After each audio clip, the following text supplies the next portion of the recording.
que la problématique? En fait, c'est une question qui va mettre en valeur l'intérêt du texte, le but de l'auteur dans le texte. Et elle est très importante parce que c'est le fil directeur de votre commentaire. C'est-à-dire que pendant tout votre devoir, cela va vous guider jusqu'à la fin. Et vous ne devrez jamais la perdre de vue. Ne partez pas d'une problématique et puis tout d'un coup, vous en changez, vous l'oubliez, ça ne marchera pas. Donc c'est la question à laquelle votre développement et vos axes de lecture doivent répondre. Donc là, vous allez me dire, alors c'est très bien, je vais utiliser comme problématique, quel est l'intérêt de ce texte à tous les coups. Malheureusement, non, ça ne marche pas comme ça, parce que quel est l'intérêt de ce texte, c'est une question qui est beaucoup trop vague, et votre problématique doit être spécifique, elle doit être adaptée à chaque texte. Alors, quelles sont les caractéristiques d'une bonne problématique? Alors, la première des choses, elle ne doit jamais commencer par « est-ce que » ni « pourquoi ». Pourquoi? Tout simplement parce que si votre problématique a une réponse évidente, vous n'allez pas avoir de matière pour faire votre devoir. Vous n'allez pas pouvoir faire une réflexion argumentée. Quand on pose une question avec « est-ce que ?», on attend une réponse par oui ou par non. Donc, il n'y a pas de réflexion organisée. D'autre part, votre problématique, elle ne doit pas non plus être trop ciblée, trop précise sur un point, parce qu'elle doit vous permettre d'étudier plusieurs enjeux du texte, mais aussi, je vous le rappelle, le fond et la forme. Je prends donc un exemple. Si vous avez déterminé une problématique qui est « qu'apprend-on sur Victor Hugo dans ce poème ?» Alors ce sera une mauvaise problématique puisqu'elle ne va s'intéresser qu'à l'aspect biographique du texte. Par exemple, si c'est un texte où Victor Hugo parle de la mort de sa fille Léopoldine, cela va limiter votre explication à un élément biographique, alors qu'il y a bien d'autres éléments dans ce texte. Même chose, si vous avez une problématique du style « en quoi ce poème est-il un poème d'amour ?» C'est également une mauvaise problématique, tout simplement parce qu'elle limite l'étude du texte à son thème. C'est-à-dire que ça ne va pas suffire, on vous demande plus que cela. Alors, comment faire pour trouver une bonne problématique?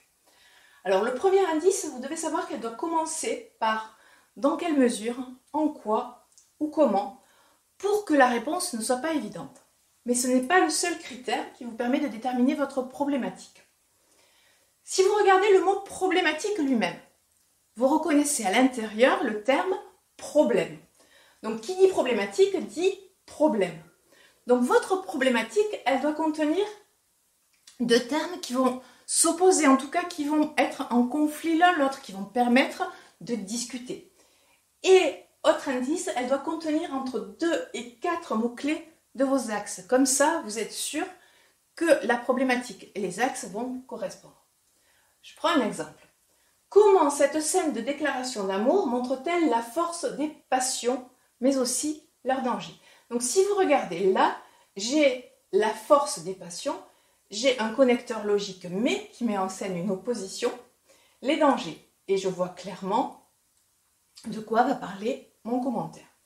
Deuxième exemple, dans quelle mesure ce poème est-il à la fois conforme à la tradition lyrique et original?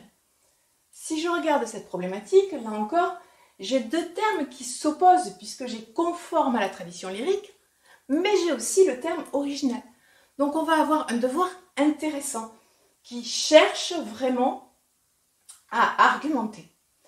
Alors il y a un moyen de vous assurer que vous tenez la bonne problématique. Il suffit en fait de vérifier que chaque axe du plan donne une partie de la réponse à la question. Alors, voici mon exemple de tout à l'heure. Comment cette scène de déclaration d'amour montre-t-elle la force des passions, mais aussi leur danger? Et mes axes seront des protagonistes habités par la passion et le deuxième, des passions dangereuses, voire dévastatrices.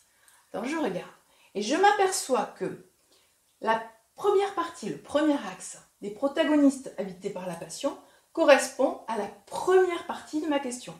Comment cette scène montre-t-elle la force des passions? Je vais montrer que les personnages sont habités par la passion.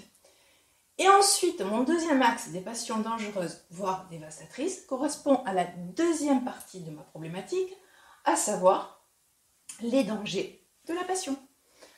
Voilà. Ensuite, devez-vous trouver la problématique avant ou après avoir déterminé les axes de lecture? Alors ça dépend de chacun d'entre vous, mais pour moi, il me semble plus facile de trouver d'abord les axes de lecture, et ensuite, il va suffire de trouver la question à laquelle vos axes répondent.